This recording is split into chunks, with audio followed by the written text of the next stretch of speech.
Have we It's our got all our last Christmas show. presents? It's our last show, Dee. I know. I'd like to say a big thank you to all our fabulous viewers and people who have supported us for all of the years that we've been doing Wonderbirds. And a very, very happy Christmas to all of you from all of us. Thank you. Thank you. Happy Thank you. Christmas. Now, who is our guest today then, Dee? Well, we have the amazing Phil from Drone to Home. Hey. Hello, Phil. Hi. Hi, Phil. Everyone. Hello there. Lovely to see you and meet you properly. Yeah, you No, too. no. I was just laughing to myself because the last chihuahua that we found was actually in an engine bay. Really? What? Yeah, What it was. say? It was How actually. the hell did that happen? It was actually lost on a contained dog park, and they couldn't find it, and it had crawled up in the engine bay of the van to keep warm. And we opened the bonnet and obviously saw it peeking out, and it was trapped on its harness. So it was quite funny to see that. Oh, Phil, tell us all about you, because Drone to Home is an animal rescue charity. That's correct, isn't it? It is, yeah. I set it up about 4 years ago. I self-funded it for 3 years, and we became so big so quickly that it was sort of late November 2021. I had to make a decision whether to either stop what I was doing, which I didn't really want to because I love searching for dogs and I love dogs, or go all in. And All In was becoming a registered charity. So worked with the Charity Commission, became a registered charity last April. And since then, things have just gone crazily, bizarrely fantastic. You know, all these lovely words that you can think of. So, and we've gone around the globe. You know, we've been on the radio in New Zealand, America, Canada, all the national newspapers. It's just exploded into something which I never dreamed of, really. So how did it happen? What happened in order for you to do this? It just started literally during 2019. I just had a little drone, and I love flying. I was a paragliding pilot, and I love being in the air, and I love photographs. And I had this little drone. I used to just take photographs of things from the air. And somebody asked me, somebody lost their dog in the next village to where I live, and I found it with the drone. And it was literally as simple as that. And from then, I got asked to go to another one, and another one, and another one. And now 3,297 dogs later, we've reunited and made a lot of happy families and happy individuals. So it's great. Every day we get about 50 to 60 calls a day. Wow. Amazing. So is it all dogs, or are there cats or other animals? No, it's mainly dogs. We rescued a horse that had been missing for 3 days, and we found that actually stuck in a river. That was on the national news about 2 months ago. So we've been asked to look for skunks, emus, people. We don't do people anymore. I was in the police for a while, so I've done the people side of things, mainly animals. So yeah, cats a lot. But we tend not to go towards the cats because we're not a huge team, and we get calls probably 20, 30 a day about cats alone, and cats are very independent, as you know, and they'll come back when they want to. Whereas dogs are a little bit more simpler. When they go missing, they kind of work in a set pattern, which we've learnt over the years. So what happened? I mean, I bet you get inundated after bonfire night. It's not. It's all year round. There's Really? no spike. Yeah, there's no spike at the weekend. There's no spike on a Tuesday or Wednesday. It's just, I think since after COVID, there's been so many more animal owners, so many more dog owners, and so many more inexperienced dog owners where they're not teaching recall. They just want a dog, and they didn't put the training in, and they couldn't because of obviously socialization during COVID, etc. So we're getting a lot of people who lose their dog. And I mean, like yourself, you're dog owners, but if your dog went missing, you'd be surprised that you'd be in a panic and you wouldn't actually know what to do. So we try to educate people of what to do so they can actually, if we can't physically attend, they can actually find their own dog just using our checklist. So I've got on my dogs, I've got, sorry, Nat, on my dogs, I've got, it's something called Crumb. Have you heard of Crumb? Crumb, no. So Crom, it's like a little tag around their neck. But if you and all it's got on it is a barcode, and if you put that on your phone, and you say, "I've lost my dog," it will find your dog if it's fallen off, then it's fallen off. But it's a barcode, and it will also tell other Crumb owners in the area that your dog's missing. So there are lots of clever things around. But I mean, the thing is, when a dog runs off and it hasn't got its collar, or it hasn't got that, then you're completely lumbered, aren't you? Well, the problem is with things like that is missing dogs. Probably 99% of missing dogs, you can't get near them. So the only people who can get the dog back is the owners, and that's who we work with. So generally, we explain to the owner really quickly about the feral state of dogs, of which a lot of dog owners don't understand. And basically what it means is I've actually got video footage twice now, which is quite rare. And it shows a Cocker Spaniel that's 10 years old. He'd had it from 8 weeks old. Had been missing for 3 hours. We found it and he didn't recognize him. Oh, God. Really? Of which a lot of dog owners have the same expression and same reaction that you've just had. They can't believe that this dog that they've owned for years and years and years, that sits on their knee every night, and it doesn't recognise it. And we have to then change that dog back into a domestic dog. So what happens if they become feral? Pardon? What happens to them then when they get lost? So we try and keep it simple. We try and say to the people, they literally become a fox. So foxes will eat, sleep, drink, and avoid everything because they think everything wants to eat it. And your dog will become exactly the same. And that feral state happens within minutes of going missing, up to 30 days, which is a huge timescale. So this Cocker Spaniel had been missing for 3 hours, didn't recognise its owner. It took us 1 hour and 5 minutes to change it back to the domestic dog, which then ran to him and was a dog that he recognised again. We've had dogs missing for 6 or 7 days that have gone straight back to their owners. So as long as the owners understand the feral state, it means that if they see their dog and they shout their dog, the dog will run from them, which again, as a dog owner, you stand there in bewilderment going, hang on, why is my dog running away from me? And it's that feral animal state that happens very quickly for missing dogs. Gosh, how quickly, Phil? Within minutes. Literally within minutes of going missing, depending on the environment. Usually mainly a countryside environment that happens. We educate people with videos and literature, and so that they are aware that if their dog goes missing, they kind of know what to do rather than just running around shouting, "Oh my God," and panicking, which a lot of people do, of course. Of course. So I know that you said you found a Chihuahua in an engine.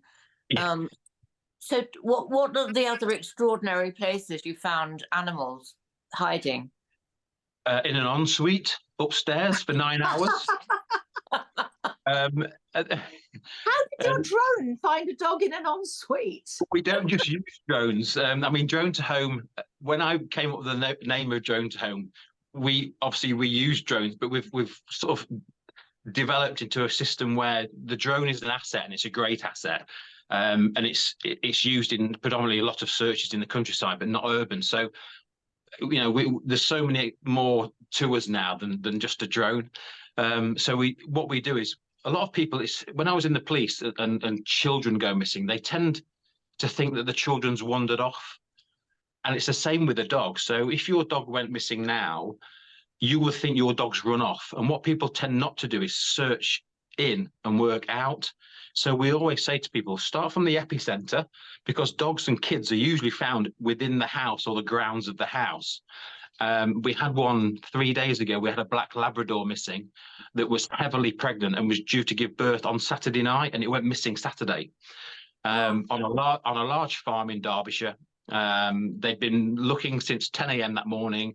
We went out about 8 o'clock at night because they'd only just called us. And we said to them, "Have you searched the farm and all the outbuildings?" And yes, we have. We've had 3 people searching all day. Great, let's search again, and let's search properly, because people tend to just look with their eyes. And what you have to do with dogs is, dogs go exceptionally quiet when they hide or when they get stuck. And people think they make a noise or they'll bark when an owner calls them, and they don't. They just go deathly silent. So we actually found this heavily pregnant Labrador in the hay bales in one of the outbuildings that they checked about 14 times that day. And it's because they hadn't moved anything. They just literally glanced with their eyes and not done anything, or shouted the dog's name, and the dog hadn't responded. So, And had the dog given birth? No, it gave birth on Sunday, so Oh. it would have given birth. I think that's where it funny. wandered off. One of my dogs, Tinkerbell, just before she was about to give birth, managed to get into the next door garden. We still didn't work out how, because there was no way she could have got in there unless she literally climbed a tree, which is quite possible, but she was really heavily pregnant. But what was so weird was the house next door was for sale, so nobody was there. And we saw her in the fence, right? We saw her sort of like looking through, and we were looking one way and she was looking the other, and we couldn't get to her. There was no way we could get to her. So in the end, we had to ring the estate agent, who had to ring the people that owned the house to see if they could go in there and rescue her from the garden. How ridiculous is that? And I still don't know how she got there. But, you know, if I hadn't have seen her go in there, I wouldn't have known that she was there. Again, and that's where we come in. We just try and rationalise things and bring people back down to earth, because they're in such a panic and so highly an emotional state, because they've lost, you know, dogs aren't dogs anymore. They, you know, people replace them with their children that have gone to university, or, you know, they're maybe widowed and they get a dog to something to concentrate on. So we know that dogs mean more to people than anything, and we've seen that over the years of how people react. So yeah, it's. I mean, we've had a dog stuck in an attic for 24 hours, and it was a 3-story house, and the bedrooms were built into the eaves of the house, so it didn't really have an attic. It had an outside cupboards, if you like, on the top floor. And they'd been in there, and they called the dog, and the dog was quiet, because that's how dogs behave. So we went in there with torches and physically moved things, and it'd been in there 24 hours, and it was a cockapoo. You know, a cockapoo. I've got 2 cockapoos, the most neediest dogs in the world, and you think you call them and they come to you, but when they're in that state of mind of being trapped or in a very darkened place, they just go deathly silent, because they think they become prey. They think the predators are going to find them. See, and that's their natural instinct, is just to get quiet. Fascinating. Yeah. You know, they say, Phil, you know, a dog is not just for Christmas, and that goes for any animal. What would you say to people who are thinking about buying or giving a present to somebody as an animal for Christmas? I think the first thing to do is do a lot of research, and get the right dog. We meet a lot of people who say, oh, I've been to get this dog and it's not right for me. I'm due to give birth in February and I don't think it's right. You know, there's so many reasons, and so people tend to rush into buying dogs and the wrong breed for that type of environment. I think get lessons. Recall is a big one. What we found is as well that although you can have good recall with the dog, if the dog's got a strong prey drive, the dog will still run. And as it's running after that rabbit, pheasant, hare, or whatever it's seen, it will not respond to a human being, because the prey drive is so focused. So just do your research, do your homework, and get the right breed of dog. It's very, very important.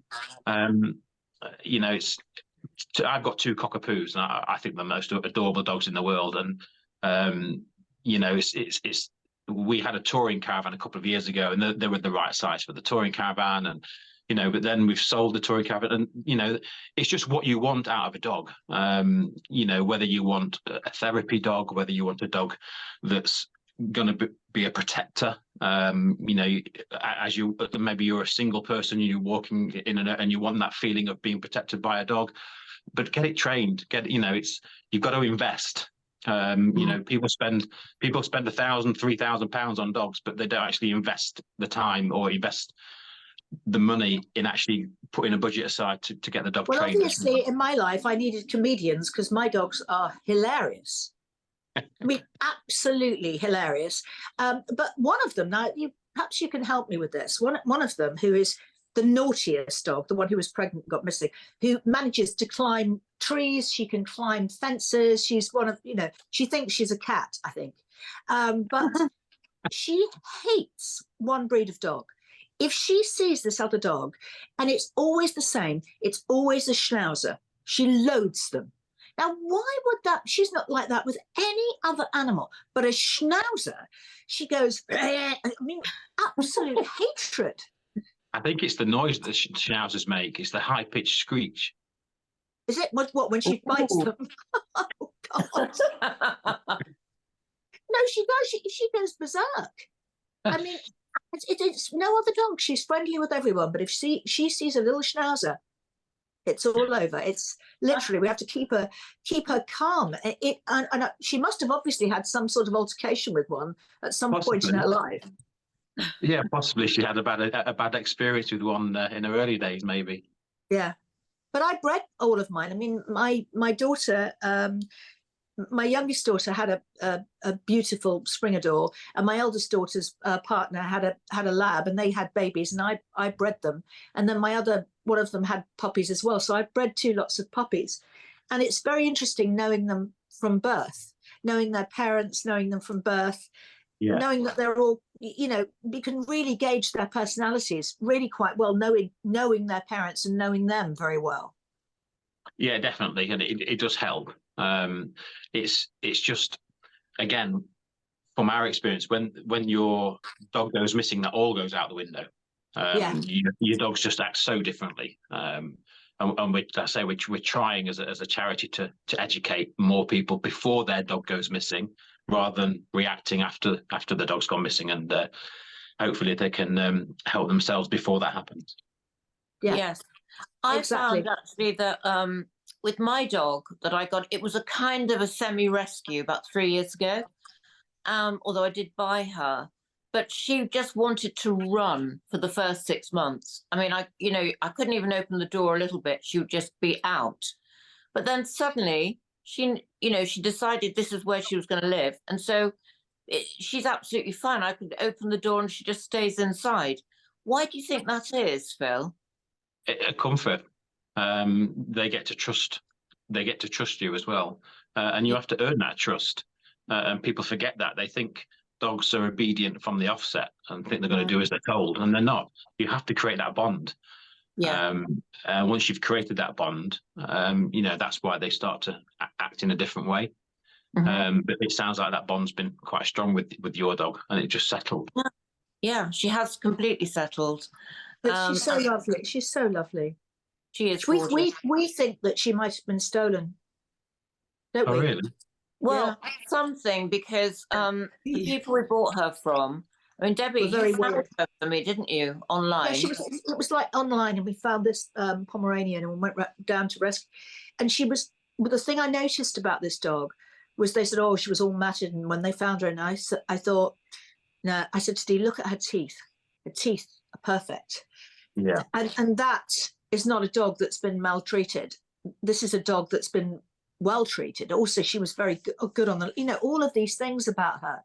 And I kind of thought, now, where on earth could she come from? But anyway, we took her to the vet, had the whole thing, but she wasn't, she did have, whatchamacallit, the thing. What's it called? Yeah.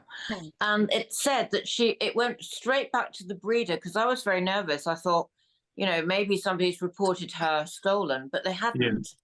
Yeah. It went straight back to the breeder, and they said that she was a Pomeranian husky. So, because she's bigger than a Pomeranian. So and that's why she just wanted to run for the first 6 months. Because of the husky. Because of the husky. Yes, of course. You could have had a sleigh, couldn't you? Yeah. I love huskies, actually. So I was quite pleased. Pomsky, they call it, don't they? Yeah. But, yeah, there's something very strange about that, her background, because these people had only had her apparently for 3 months. So they bought her from these people on the motorway or something. So it's all very, very strange. Very weird. Very, very strange. She is gorgeous, beautiful dog. But aren't you now worried she's going to go feral and suddenly? I know. Again, That's now that she's kind of settled, I think she's okay. Because as I said, if I leave the door open, the front door, she doesn't even go outside. Well, my dogs are definitely show business dogs. I mean, I have to wake them up, right? you know, they sleep at, like it's 11 o'clock, and I go, guys, and they go, yes. You know, do we have to? I mean, really? They've just come back. They've just been out for their walk, actually. They've just come back in now. And they, of course, are exhausted because they're show business dogs. They'll have to have a rest. Yes. You know, a rest in there. Oh, do you want to come and say hello to Phil? This is the lunatic. Think about it. Yeah, come and say hello. Come and say hello. No, she said, no, I'm not. Oh, no. I don't want to be on camera early in the morning because I've got my makeup on, is what she said. Hello, darling. The other one. They're so lovely. Phil, thank you for being our Christmas. You're our Christmas angel today. Oh, I appreciate that. Thank you very much. I've not been called that before. And so all the information where we can, you know, get people will, you know, support your charity. We'll put something up on our information so people can find you. If God forbid they lose a dog. I mean, do you go all over the country? Yeah, I've actually just spent the last 6 days away. So we do travel a lot. And we try and help as many people as we possibly can, but we have so many dogs missing, it's just literally physically impossible, unfortunately. But we've got a call centre of 15 volunteers, and we've got 3 full-time staff, 3 vehicles, and we're growing. And that's where I'm hoping that you lovely people can come in, because we are looking for celebrity ambassadors for the charity. We don't have any yet. We do now. You have now. I know you guys have expressed an interest, which is fantastic, and I wish, but the more celebrities we can have to endorse us and create that atmosphere about what we do and that awareness, we'll be very, very grateful. Definitely. That is not a problem.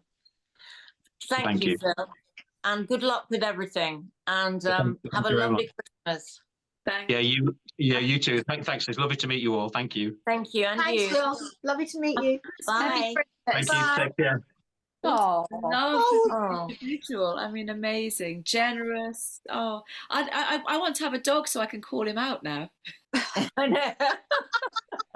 Absolutely. I'd be terrified.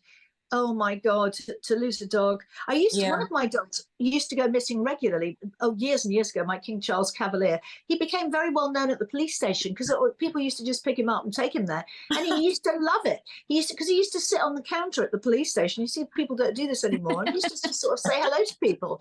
But he used to run away. His name was Lover. And they used to run through the streets going, Lover, come back. Love that. Love that. I've got that dog already. Look. Oh, Father Christmas. A Boxing Day baby. Really? Nat, did people give you both lots of presents or just one present?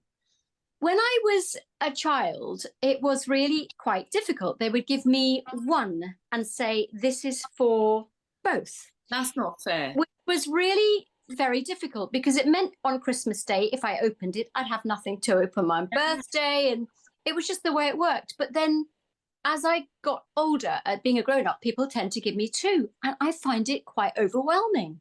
It's really weird. I'm so conditioned to having one to cover both. Well, we will see you all in the new year, girls. Thank you for all your contributions and your kindness and everything else. And everybody, Happy New Year, Happy Christmas from us, Happy New Year, and we'll see you soon. Yes, we'll see you soon. Bye. Bye. Bye.